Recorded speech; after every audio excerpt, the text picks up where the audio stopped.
Hello প্রিয় দর্শক, welcome back to my channel Dalia's cooking world. আজ আমি আপনাদের ছোলা ভুনার একটা রেসিপি নিয়ে এসেছি, একদম ইউনিকভাবে, একদম নতুন। একবার খেলে এর স্বাদ কিন্তু ভুলতে পারবেন না। এর আগে আমি একটা রেসিপি দিয়েছিলাম যেটা নর্মাল ছোলা ভুনা ছিল, সেটা খেলে মাংসের স্বাদ ভুলে যাবেন একদম। আজকে ঠিক তেমনই আমি আলু দিয়ে একটা ছোলা ভুনার রেসিপি নিয়ে এসেছি। চলুন তাহলে বেশি দেরি না করে শুরু করে ফেলছি। সবার প্রথমে এখানে আমি ছোলা নিয়ে নিয়েছি মেজারিং কাপের 1 কাপ। আপনারা আপনাদের মন পছন্দ অনুযায়ী বেশি বা কম করে নিতে পারেন। ছোলা যেহেতু ফুলে যাওয়ার পরে ডাবল হয়ে যায়, তাই আমি এখানে নিয়ে নিলাম 200 গ্রাম পরিমাণে ছোলা। ছোলাটাকে এবার আমি জল দিয়ে ভিজিয়ে রেখে দেবো। এটা খুবই পরিষ্কার ছোলা, তাই আর আমি ধুলাম না, এমনি দিয়ে দিলাম। ছোলা দুই রকমের হয়, একটা এরকম একটু সাদা ধরনের, আরও একটা হয় যেটা একটুখানি কালো ধরনের হয়। তো আমি সাদা ছোলাটাই পেয়েছিলাম, তাই এটাই ব্যবহার করছি। প্রায় 4 থেকে 5 ঘন্টা এটাকে ভিজিয়ে রাখবো, বা আপনারা ওভারনাইটও ভিজিয়ে রাখতে পারেন। চলুন তাহলে এটাকে আমি 4 থেকে 5 ঘন্টা পর ভেজানোর পর দেখিয়ে দিচ্ছি যে এটা কতটা মোটা হয়েছে বা কতটা ফুলে বড় হয়ে গেছে। তো আশা করছি বন্ধুরা আজকের ভিডিওটা আপনাদের অনেক বেশি ভালো লাগবে। যদি ভালো লাগে আপনারা অবশ্যই লাইক, কমেন্ট, শেয়ার করতে কিন্তু একদম ভুলবেন না। দেখুন বন্ধুরা, এখানে কিন্তু ছোলাটা একদম ফুলে খুব বড় সাইজের হয়ে গেছে। 4 থেকে 5 ঘন্টার মধ্যেই কিন্তু ছোলাটা খুব সুন্দরভাবে ফুলে গেছে। আর এর সাথে আমি ব্যবহার করব আলু। এখানে আমি 3টে মিডিয়াম সাইজের আলু ব্যবহার করছি। যেহেতু আলুগুলোর সাইজ ছোট, তাই আমি 3টে মিডিয়াম সাইজের দিলাম। আপনারা চাইলে বড় সাইজের আলু হলে একটা বা দুটোই দিতে পারবেন, তার থেকে বেশি আলু কিন্তু ব্যবহার করা যাবে না। তো সবার প্রথমে একটা প্রেসার কুকার নিয়ে নিচ্ছি। আজ আমি প্রেসার কুকারের মধ্যে দিচ্ছি, দিয়ে এটাকে 4টে সিটি দিয়ে নেবো, তাহলেই হয়ে যাবে। আপনাদের কাছে যদি প্রেসার কুকার না থাকে, আপনারা ছোলাটা আর আলুগুলোকে গোটায় রেখে দেবেন। দিয়ে একটা পাতিলের মধ্যে একটুখানি নুন আর একটুখানি সোডা দিয়ে দেবেন।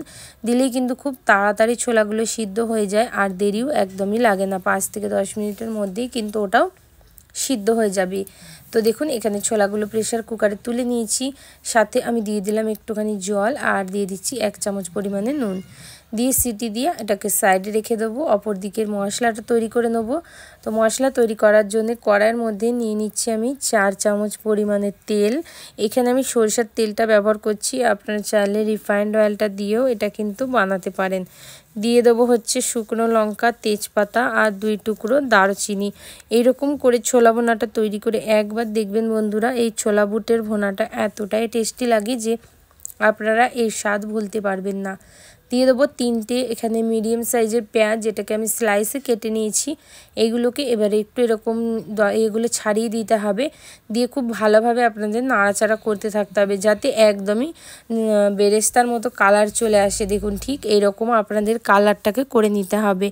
যখন দেখবেন এরকম বেরেস্তার কালার চলে এসেছে, তখন এর মধ্যে দিয়ে দিতে হবে আপনাদেরকে 1 চামচ পরিমাণে ফ্রেশ আদা রসুনের পেস্ট। দিয়ে আদা রসুনটাকে তেলের মধ্যে সুন্দর করে ভাজা করে নিতে হবে। এটা যাতে পুড়ে না যায়, সেই জন্য দিয়ে দিচ্ছি অল্প পরিমাণে জল দিয়ে এটাকে খুব ভালো করে আমাদেরকে ভেজে নিতে হবে। দেখুন এবার এটাকে খুব ভালো করে আমি কিন্তু ভাজা করে নিলাম। ভাজা করা হয়ে গেলে এবার আমাদেরকে এর মধ্যে ড্রাই মশলা দিতে হবে। যেমন দিয়ে দিচ্ছি সবার প্রথমে এখানে আমি হচ্ছে নুন, 1 চামচ পরিমাণ নুন দিয়ে দেবো। আর তার সাথে দিয়ে দেবো হচ্ছে এখানে হলুদ গুঁড়ো 1/2 চামচ পরিমাণে, আর 1/2 চামচ পরিমাণে দিয়ে দেবো হচ্ছে লাল লঙ্কার গুঁড়ো। আপনারা ঝাল অনুযায়ী লঙ্কার গুঁড়োটা ব্যবহার করবেন। অবশ্যই বন্ধুরা আপনারা আমার আগের ছোলা বুটের রেসিপিটা একবার ট্রাই করে দেখবেন, আমার আশা করছি আপনাদের খুব ভালো লাগবে। দিয়ে দিচ্ছি এখানে জিরে গুঁড়ো, আর তার সাথে দিয়ে দেবো হচ্ছে ধনে গুঁড়ো। তো 1 চামচ করে সব কিছুই ব্যবহার করলাম। হলুদ গুঁড়োটা 1/2 চামচ দিয়েছি।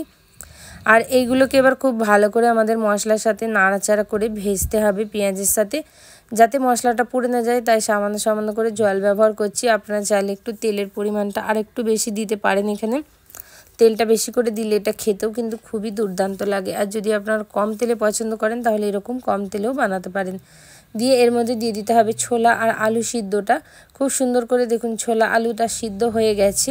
এবার আমাদেরকে এইভাবে অনবরত এটাকে নাড়াচাড়া করে ভেজে ভেজে নিতে হবে। আলুগুলো কিন্তু না ভাঙলেও চলবে, অটোমেটিকলি যখন নাড়াচাড়া করবেন আলুগুলো ভেঙে যায়। তাও আমি ফার্স্টে ভেঙে দিলাম। যাদের গোটা আলু আছে তারা এরকম কিন্তু ফার্স্টে ভেঙে দেবেন। দিয়ে মশলার সাথে খুব ভালো করে এবার আমাদের নাড়াচাড়া করতে হবে এই ছোলাটাকে। কালারটা দেখুন কত সুন্দর এসেছে বন্ধুরা, বিশ্বাস করুন খেতেও কিন্তু অসাধারণ হয়। এরকম করে অন্তত একবার আপনারা ট্রাই করে দেখবেন যে আপনাদের কেমন লাগে এই ছোলা বুট ভোনার রেসিপিটা। তো এই বুট ভোনার রেসিপিটা কিন্তু রমজান মাসে একদম সবারই ফেভারিট হয়, তাই অবশ্যই আমি অনেক রকমের ছোলা বুট ভোনার রেসিপি আপনাদের জন্য নিয়ে আসবো। তো এটাকে ভালো করে মশলা দিয়ে নাড়াচাড়া করে নিতে হবে। সামান্য পরিমাণে জল দিয়ে দিয়েছিলাম এখানে আমি। এবার দিয়ে দিচ্ছি গরম মশলা গুঁড়ো, যেটা বিরিয়ানি মশলা বা ঘরোয়া গরম মশলা সেটাই আমি ব্যবহার করছি। আপনারা যে কোনো ব্র্যান্ডের মার্কেট থেকে কিনেও গরম মশলা ব্যবহার করতে পারেন। গরম মশলাটা দিলে স্বাদটা দ্বিগুণ হয়ে যায়। গরম মশলাটা দিয়ে এটাকে নাড়াচাড়া করে নিতে হবে সুন্দর করে। আমি আপনাদের একটু চেক করে দেখিয়ে দিচ্ছি যে ছোলাটা কত সুন্দরভাবে সিদ্ধ হয়ে গেছে। দেখুন এটাকে কিন্তু যদি এটা গরম আছে খুবই, তো এটাকে হাতে করে প্রেস করলে কিন্তু সুন্দরভাবে এটা পুরোপুরি গলে যায়। তো এটাকে নাড়াচাড়া করে নামিয়ে নিলেই কিন্তু আমাদের রেসিপি আজকে একদম পারফেক্টলি রেডি হয়ে গেল। কেমন লাগলো জানাতে ভুলবেন না বন্ধুরা। এই ছোট্ট চ্যানেলটার অবশ্যই পাশে থাকবেন, আপনার এই ছোট্ট চ্যানেলটাকে সাবস্ক্রাইব করবেন, সাথে থাকবেন, ফেসবুক পেজটাকেও ফলো করে দেবেন, ভিডিওতে একটা করে লাইক করে দেবেন বন্ধুরা। আপনারা পুরো ভিডিওটা দেখার জন্য অসংখ্য ধন্যবাদ।